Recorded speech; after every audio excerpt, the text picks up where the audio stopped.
यदि आपका जीवन अच्छा नहीं है, आपके जीवन में यदि पवित्रताएं नहीं है, आपका जीवन यदि अनुशासित और मर्यादित नहीं है, तो ख्याल निकाल दीजिए कि आपकी औलाद मर्यादा पुरुषोत्तम राम बन करके खड़ी होगी। ये केवल एक ख्याली पुलाव है। हमें आज के बच्चे इतने होशियार हैं, इतने होशियार हैं कि जो अकल तुम लोगों को 18 साल में आई है, वो अकल बच्चों को 5 साल में आ गई है। ध्यान रखिए, इतनी आज एक्स्ट्रा हो गई है आज की ये जनरेशन, इतनी ज्यादा आधुनिक हो गई है, इतनी ज्यादा आगे बढ़ चुकी है युवा पीढ़ी। मैंने एक बच्चे से पूछा, वही 10 साल का बच्चा होगा, मैंने कहा एक बात बताओ, अपने देश में एक कानून है कि लड़के की शादी की उम्र 21 साल हुआ करती है और लड़की की उम्र 18 साल हुआ करती है। मैंने कहा बच्चे बताओ ऐसा क्या होता है? बड़ा प्रतिभाशाली बच्चा रहा, उसने कहा महाराज बताओ। मैंने कहा हाँ। बोले ऐसा इसलिए होता है। मैंने कहा उसकी उम्र भी 21 साल क्यों नहीं रखी है? बोले इसलिए नहीं रखी कि जो अकल लड़कों को 21 साल में आती है, वो अकल लड़कियों को 18 साल में। कितने होशियार बच्चे हो गए मेरे भाई। एक टीचर ने बच्चे से पूछा कि बेटा बताओ पैजामा एक वचन होता है कि बहुवचन होता है? बच्चे ने कहा सर जी ऊपर से एक वचन होता है, नीचे से बहुवचन होता है। बहुत होशियार पीढ़ी हो गई है ये, इतनी होशियार हो गई है। ऐसे ऐसे प्रश्न करते हैं ये बच्चे कि हमारे पास कोई उत्तर। ध्यान रखना, अब इस देश में बुद्धू बच्चे पैदा होना बंद हो चुका है। इस देश में गंवार बच्चों ने पैदा होना बंद कर दिया है। आज बच्चा पैदा होते ही मोबाइल हाथ में ले लेता है, इंटरनेट में जाकर के बैठ जाया करता है, कंप्यूटर। अरे माँ बाप को मोबाइल चलाना नहीं आते हैं। बच्चे से कहते हैं बेटा बच्चा पप्पू इसमें कुछ डाउनलोड कर दे। पप्पा क्या, बच्चा कहता है बुद्धू रहा, तुम्हारी जिंदगी ऐसी चली गई। ध्यान, बड़े होशियार हो गए ये बच्चे, बहुत होशियार। इन्हें सिखाने की जरूरत नहीं है, बहुत सोच सीख चुके हैं। एक बच्चे ने पूछा, एक टीचर ने पूछा कि बच्चे जरा ये बताओ कि गंगा कहां से निकलती है और कहां जाके मिलती है? बच्चा बड़ा होशियार था। बच्चे ने कहा हमारे पिताजी ने कहा है कोई कहीं से निकले किसी से मिले तुमको कुछ लेना देना नहीं है, इस लफड़े में बिल्कुल मत पड़ना, कौन कहां से मिला और कहां किससे जाकर के मिला। एक बच्चा और था, बोले मैं बताऊं? बोले बताओ। बोले गंगा दोपहर को 12 बजे अपने घर से निकलती है। और कौन बोला? उमेश भिंडी से जाके मिलती है। ध्यान रखिए, विचार करें। यहां बहुत होशियार हो गए हैं बच्चे। कितना भी सिखाओ ये सीखने वाले नहीं हैं। एक माँ बाप मेरे पास आए, बोले महाराज हम बच्चे को जो सिखाते हैं वो उल्टा ही करता है। मैंने कहा ध्यान रखो, ये पीढ़ी बिल्कुल नहीं सीखेगी, सिखाने के तरीके बदलना पड़ेंगे हमें। एक पति पत्नी मेरे पास दर्शन करने आए, 5-6 साल का बच्चा भी साथ था। पति पत्नी ने बच्चे से कहा कि महाराज हैं, इन्हें धोख दो, इनको प्रणाम करो। बच्चा धोख देने को तैयार नहीं। माँ बाप ने उसका सिर पकड़ा और मेरे पैरों में रख दिया। अरे मैंने कहा ये क्या अत्याचार कर रहे हैं आप?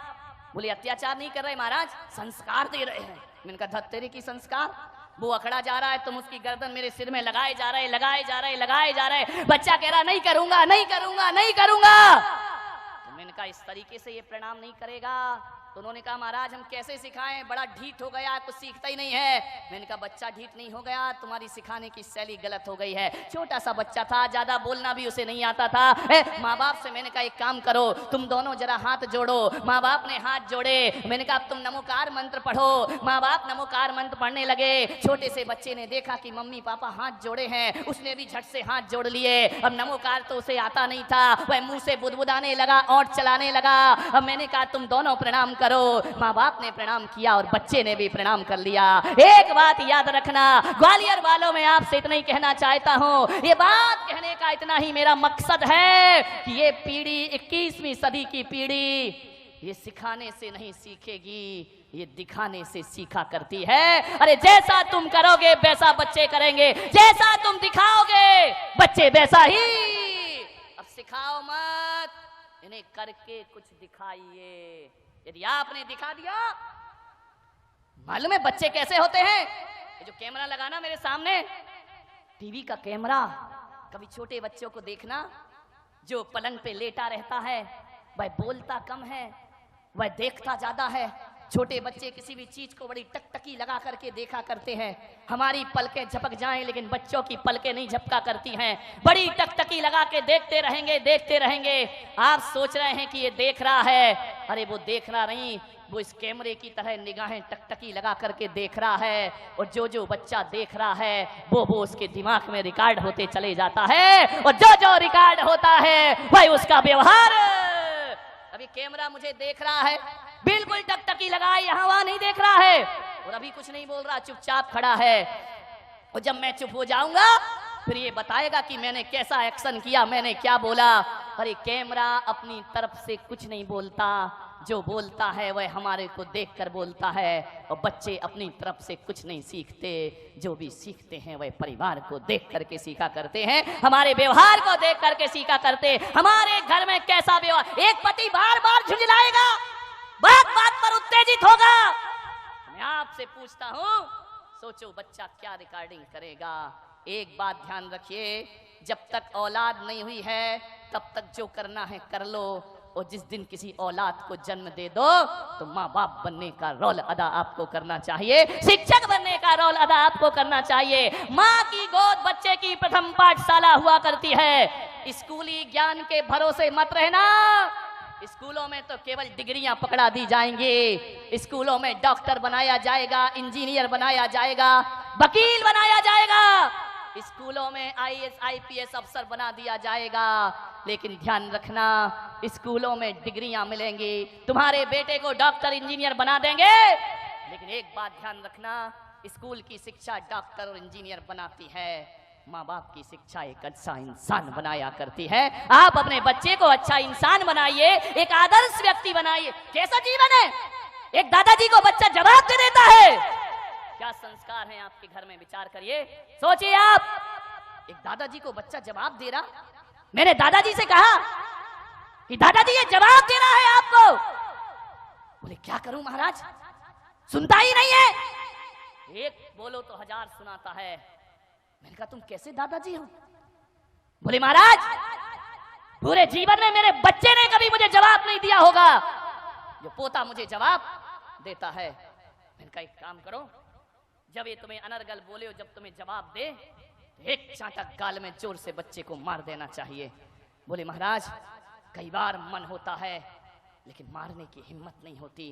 मैंने कहा क्यों, बोले मुझे डर लगता है कि बच्चा पलट के मुझे चाटा ना मार दे। आप सोचिए, विचार करिए, क्या संस्कार दिए हैं आपने। अरे तुम्हें दादाजी होने का हक किसने दे दिया कि एक पोते से आपको डर लगता है। नहीं मेरे भाई, ऐसे बच्चे एक आदर्श व्यक्ति तो नहीं बन सकते हैं। यदि एक दादाजी और एक बाप अपने बच्चे से कुछ कहने में डरता है तो समझना वो ऐसे आत्मघाती संस्कार दे रहा है कि आज बच्चा माँ बाप पर धौंस जमाता है, कल मोहल्ले में जमाएगा, परसों समाज में जमाएगा, और एक दिन तुम्हारा बेटा आदर्शवादी बेटा तो ना बनेगा बल्कि आतंकवादी बेटों में उस बच्चे का नाम शामिल हो जाएगा। आपसे मेरा निवेदन है, इतनी जुर्रत बच्चे की नहीं होना चाहिए कि वह माँ बाप को पलट करके जवाब दे सके। ध्यान रखिए, कैसे होगा ये, जब पति पत्नी रात दिन झगड़ते रहेंगे, लड़ते रहेंगे, जब आप अपने माँ बाप को जवाब देंगे तो औलाद भी तुम्हें जवाब देगी। ध्यान रखिए, बच्चे वही करते हैं जो तुम करते हो। ध्यान रखिए, आप सोचते हो कि बुढ़ापे में हमारा बच्चा हमारी सेवा करे, एक अच्छा बेटा बने, तो आपसे मेरा निवेदन है कि आज से ही अपने घर में बुजुर्गों का सम्मान करना सीख जाइए। अरे मैं कहता हूं कि अपनी भाषा पर विशेष ध्यान दीजिए। आदमी इतनी अनर्गल भाषा बोलता है कि वह भाषा एक दिन उसकी आदत बन जाती है, और ये आदत ब्लड में जाकर के घुल जाते हैं संस्कार, फिर वही उसकी जिंदगी बन जाती। आदर्श व्यक्तित्व बनिए, भाषा का एक आदर्श होना चाहिए। ऐसा परिवार बनाओ, ऐसा माहौल बनाए माताएं कि बड़ों से ही आप कहना ना सीखें बल्कि बच्चों से भी आप कह करके बातें करें, बच्चों में भी जी लगा करके बातें करें। अरे बच्चों की बात तो छोड़ो, मैं तो कहता हूं कि तुम्हारे घर में जो नौकर रहता है ना, उससे भी इज्जत से पेश आइए। इज्जत से पेश आएंगे ना तो नौकर ये नहीं कहेगा कि हर साल मेरी तनख्वाह बढ़ाओ, यदि सम्मान दोगे तो उतनी तनख्वाह में भी आनंद के साथ जी लेगा, आपकी इज्जत करेगा, आपका सत्कार करेगा। इज्जत से पेश आइए, ऐसे शब्द ना बोले। मैं बड़े आदर के साथ बहुत बहुमान देता हूं कि जैन समाज में एक समाज ऐसी है जिसने आज भी अपनी भाषा की सभ्यता नहीं खोई है और इतनी अच्छी भाषा उनके घरों में बोली जाती है। मैं कोई पक्षपात नहीं कर रहा हूं, मैं पूरे देश में घूमा करता हूं, लेकिन कह सकता हूं कि जैन समाज में खंडेलवाल जैन समाज वो समाज है जहां बोली में आदर्श हुआ करता है, बोली में सभ्यता हुआ करती है। अरे बड़े तो बड़े, वहां तो साफ लगा करके बात की जाती है, वहां तो अच्छे शब्द बोले जाते हैं, वहां काका जी नहीं कहा जाता है, काका साहेब कह करके बुलाया जाता है। और तो और वहां ऐसा कल्चर है, उनकी ऐसी संस्कृति है, ऐसी पढ़ी लिखी समाज है कि ड्राइवर को भी ड्राइवर कह के नहीं बुलाते हैं, उसे भी ड्राइवर जी कह करके आवाज दिया करते हैं। ये सभ्यताएं सीखिए।